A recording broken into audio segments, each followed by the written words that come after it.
Assalamualaikum warahmatullahi wabarakatuh, Sobat Misteri Sunyi Mencekam. Bagaimana dengan aktivitas Anda hari ini? Lancar?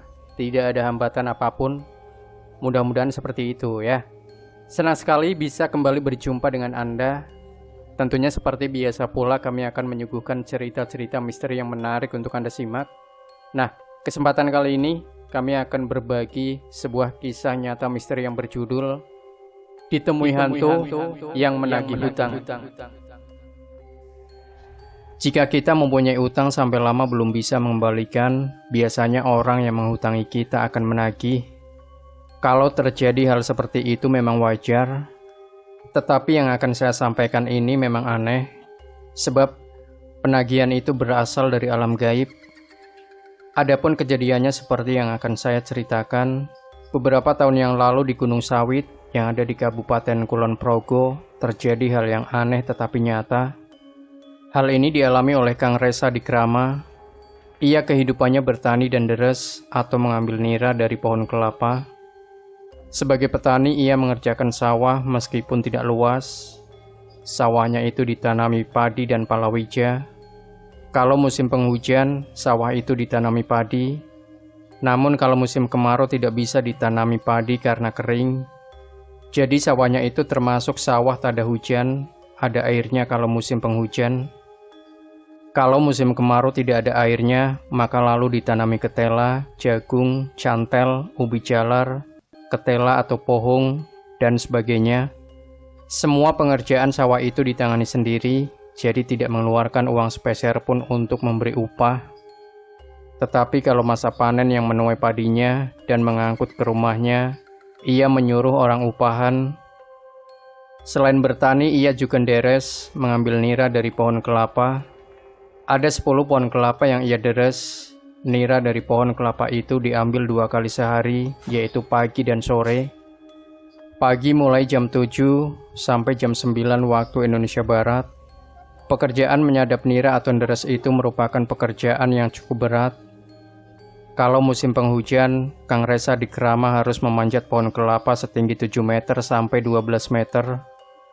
Kalau pohon kelapa itu licin, apabila tidak hati-hati bisa jatuh ke tanah. Yang juga berbahaya kalau ada halilintar dan petir, bisa disambar petir.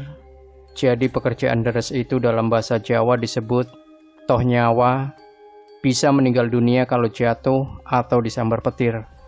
Orang yang melihat bahwa pekerjaan deres itu berbahaya, tetapi yang menjalani yaitu para penderes sendiri tidak merasa berat atau berbahaya. Adapun yang mengolah dari nira sampai menjadi gula merah itu Yupainem, istrinya Kang Resa di Krama. Untuk mengolah nira menjadi gula itu memakan waktu antara 3-5 jam, tergantung banyak sedikitnya nira. Kalau niranya banyak, waktu untuk menjadikan gula itu juga lebih lama. Biasanya kalau sudah menjadi gula tersebut dijual ke pasar. Bahkan kadang-kadang pedagang-pedagang gula dari kota berdatangan untuk membeli gula di rumah Kang Resa di Krama. Kerap kali Kang Resa di Krama sudah menerima uang dulu, nanti kalau gulanya sudah jadi baru diambil oleh orang yang menitipkan uang itu. Yang menitipkan uang tersebut tidak hanya 1 orang, tetapi sampai 2 ataupun 3 orang. Karena orang yang titip uang agak banyak, maka gulanya tidak mencukupi untuk orang-orang yang titip uang tersebut. Terkadang yang nitip uang itu marah-marah kalau datang ke rumah Kang Resa di Krama tidak kebagian gula. Sebenarnya Kang Resa di Krama tidak bermaksud akan menipu, tetapi memang gulanya tidak mencukupi. Keadaan seperti itulah yang menyebabkan Kang Resa di Krama menambah 5 pohon kelapa untuk dideres, diambil niranya. Dengan tambahan itu, diharapkan bisa mencukupi untuk memberikan gula kepada pedagang yang sudah titip uang. Karena pohon kelapa yang dideres banyak, maka pekerjaan Kang Resa di Krama juga tambah. Biasanya untuk mengambil nira, jam 9 selesai. Setelah tambah 5 pohon kelapa, jam 10 belum selesai. Sedangkan untuk mengambil nira sore harinya sampai jam 19 waktu Indonesia Barat baru selesai. Kalau musim penghujan, pengambilan nira pada sore hari sering-sering tidak bisa diambil semua karena tenaganya sudah lelah. Dengan pekerjaan yang cukup berat itu dan kerap kali kehujanan, maka Kang Resa di Krama jatuh sakit. ia tidak bisa mengambil nira lagi, maka ia terpaksa minta tetangganya untuk mengambil nira. Ia harus mengeluarkan uang untuk memberi upah tetangganya yang mengambilkan nira itu. Lama-lama tetangganya tidak mau diberi upah uang, tetapi ia minta diberi upah nira saja. Kang Resa di Kerama juga mengiyakan, maka hasil niranya dibagi dua, separuh untuk Kang Resa di Kerama dan separuh untuk tetangganya. Jadi jelas penghasilan Kang Resa di Kerama berkurang. Sakitnya Kang Resa di Kerama makin parah, ia sulit bernafas. Kemudian ia dibawa ke rumah sakit dan opnam selama 2 minggu. Meskipun penyakitnya belum sembuh betul, ia dibawa pulang karena sudah kehabisan biaya. Pada waktu itu memang belum ada BPJS seperti sekarang ini. Kang Resa di Kerama hampir tiap malam sulit tidurnya, apalagi kalau batuknya terus-menerus. Dalam bahasa Jawa disebut ngikil. Pada malam Jumat Kliwon, Kang Resa di Kerama sulit tidur. Kurang lebih pukul 2 dini hari ia pun mulai tidur. Dalam keadaan setengah tidur, ia mendengar suara, "Pak Resa, saya datang ke sini mau menagih utang sebesar Rp300.000 yang dulu saya titipkan kepada Pak Resa untuk membeli gula." Gagap, Kang Resa itu bangun dan duduk. Kemudian ia duduk dan berpikir, siapa gerangan yang nagih utang? Ia pun berpikir memang ada 3 orang yang sudah titip uang tetapi belum diberi gula. Namun 3 orang itu dari kota dan alamatnya tidak tahu. Kang Resa di Kerama menyuruh istrinya untuk melunasi utang-utang tersebut. Pada malam Jumat Kliwon berikutnya, pukul 1 dini hari, Kang Resa di Kerama melihat sinar yang masuk dalam rumahnya. Dalam sinar itu tampak ada pukul besi, tombak, dan rantai, dan terdengar suara, "Uangku segera kembalikan, kalau tidak, kau saya tombak." Ia segera duduk dan menegaskan agar istrinya melunasi utangnya. Namun 1 bulan berlalu, istrinya Kang Resa di Kerama belum melunasi utangnya. Malam Selasa Kliwon, Kang Resa di Kerama bermimpi bertemu dengan Riyadi yang pernah titip uang kepada Kang Resa di Kerama. Riyadi itu bilang, segera utangku dibayar, inilah alamatku."